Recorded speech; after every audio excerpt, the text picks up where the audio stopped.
ব্যারাকপুরের ভাটপাড়াতে এক মানবরূপী পশু বেরিয়েছে।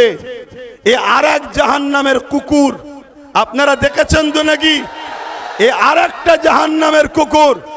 ও বলছে কি ইসলামে নাকি রেপ করা কোনো পাপের বিষয় নয়, ইসলাম নাকি রেপ করাকে খারাপ বলেনি। বলুন, আপনি পাপী, আমি পাপী, আমি ইসলাম ঠিকভাবে মেনে চলতে পারিনি, আপনি মেনে চলতে পারেননি, এটা আমাদের ভুল। কিন্তু আমার ধর্মের ওপরে এত বড় মিথ্যা কেউ ইলজাম দেবে, এটা কি মেনে নেওয়া যায়?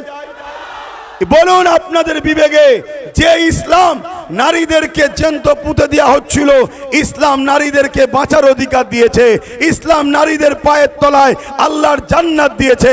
আল জান্নাতু তাহতা আকদামুল উম্মাহাত, প্রত্যেকটা মায়ের পায়ের তলায় জান্নাত। মা হলো নারীর জাত। আজকে সেই ইসলাম, যে ইসলাম বলেছে রেপ তো দূরের কথা, কেউ যদি ধর্ষণ করে, এই কেউ যদি জেনা করে, রেপ মানে জেনা করে, তারপরও তাকে গলা পর্যন্ত পুঁতে পাথর নিক্ষেপ করার কথা আছে। তাহলে সেই ইসলামে কি রেপ করা ভালো কাজ? জোরে বলেন। তাহলে আজকে এত বড় আঘাত দেওয়া হলো, তথাকথিত মুসলিম নেতাগুলো কোথায়? তথাকথিত মুসলিম রাজনীতির নেতাগুলো কোথায়? আর আমার বাংলার যিনি মুখ্যমন্ত্রী, তিনি বলেছিল বিজেপিকে রুখতে আমাকে সাথ দাও, বিজেপির হাত থেকে পুরো দেশে আপনাদেরকে বাঁচাবো। বলেছে হ্যাঁ কি না? জোরে বলেন, বলেছে হ্যাঁ কি না? কলকাতার রেড রোডে গিয়ে ঈদের নামাজে বলেছে, মনে পড়ছে? তাহলে আজকে আমার প্রশ্ন, বাংলার মুখ্যমন্ত্রীকে মুসলমানরা ভোট দিল বিজেপির হাত থেকে রক্ষা করবে বলে, আজকে সেই বিজেপির একজন নেতা অর্জুন সিং তার নাম, সে বলছে ইসলামে নাকি পাপ করা কোনো, এই রেপ করা কোনো খারাপ কাজ নয়। তার বিরুদ্ধে হাজার হাজার কেস হলো পশ্চিম বাংলা সরকারের, এবং মমতা পুলিশ মন্ত্রী হওয়ার পরও এখনো অর্জুন সিং অ্যারেস্ট হচ্ছে না কেন? এ বিষয়ে প্রশ্ন করার দরকার আছে না নাই? আছে না নাই? এই প্রশ্ন করাতে কোন টিএমসির যদি মুসলিম নামদারি নেতা, সে যদি বলে আব্বাস সিদ্দিকী ভুল বলছে, আমি তার বিষয়ে দুটো কথা বলবো, হয় ওর গুড়াই গন্ডগোল আছে, আর নয় মুসলিম ঘরে জন্ম হয়ে এখন বেঈমান হয়ে গেছে। এ কথাটা কি বলা ভুল হলো?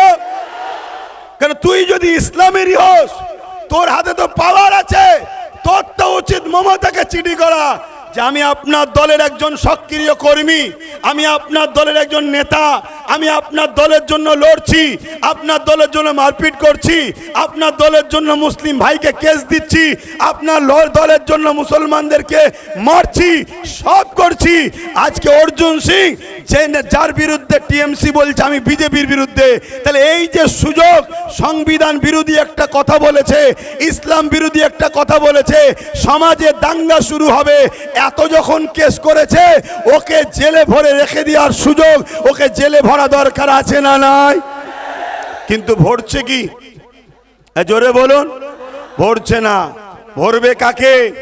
নিরীহ গরিব মানুষদের ঘরে, দুর্বল অসহায়দের ঘরে। তাহলে আজকে বলুন, আমি আপনি পাপী গুনাহগার মানছি, কিন্তু ইসলামকে কেউ মিটিয়ে দেবে আমরা মেনে নিতে পারবো? আওয়াজ চাইছি, মেনে নিতে পারবো? হাত তুলে সাক্ষী দেন, মেনে নিতে পারবো? হাতটা তুলে রাখেন, মেনে নিতে পারবো? একে অপরের পাশে দেখুন কেউ হাত তুলতে বাকি আছে কিনা, কেন আমাদের মধ্যে কোনো মুনাফেক আছে কিনা দেখা দরকার আছে। কেউ মেনে নিতে পারবো? মেনে নিতে পারবো?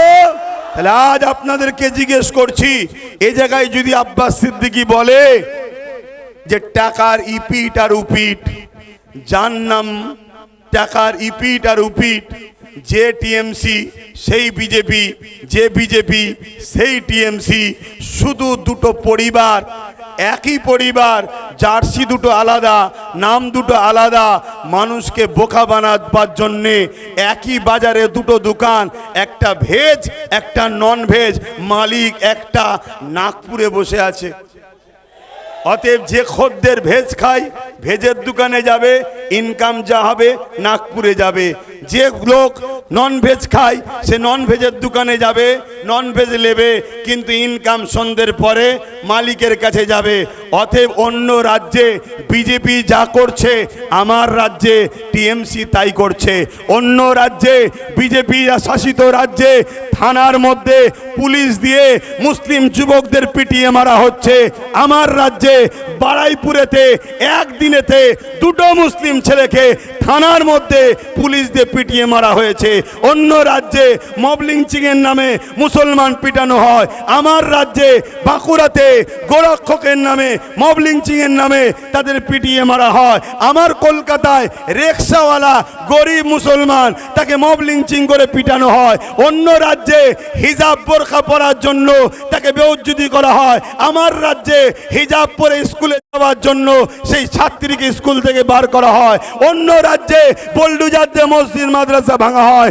আমার রাজ্যে বোল্ডুজার দিয়ে দুর্গাপুরে মাদ্রাসা ভাঙা হয়। অন্য রাজ্যে যা হচ্ছে আমার রাজ্যে তাই হচ্ছে। অন্য রাজ্যে বিজেপি অমুসলিমকে দিয়ে মুসলমানকে মারছে। আমার রাজ্যে টিএমসি মুনাফিক মুসলমানদের দিয়ে মুমিন মুসলমানকে মারছে। এতে আপনারা একমত না আলাদা? হাত তুলে বলুন একমত না আলাদা? একমত না আলাদা? আব্বাস সিদ্দিকী যে কথাগুলো বলছে সত্য না মিথ্যা? সাক্ষী দেন সত্য না মিথ্যা? তাহলে এই জায়গায় দাঁড়িয়ে থেকে আমার কওমের ভাইদের বাঁচাবার জন্য একজন ধর্মগুরু হিসাবে আমার ভাবা দরকার আছে না নাই? আমি একজন ধর্মগুরু হিসাবে আমার কওমকে সজাগ করার জাগাবার দরকার আছে না নাই?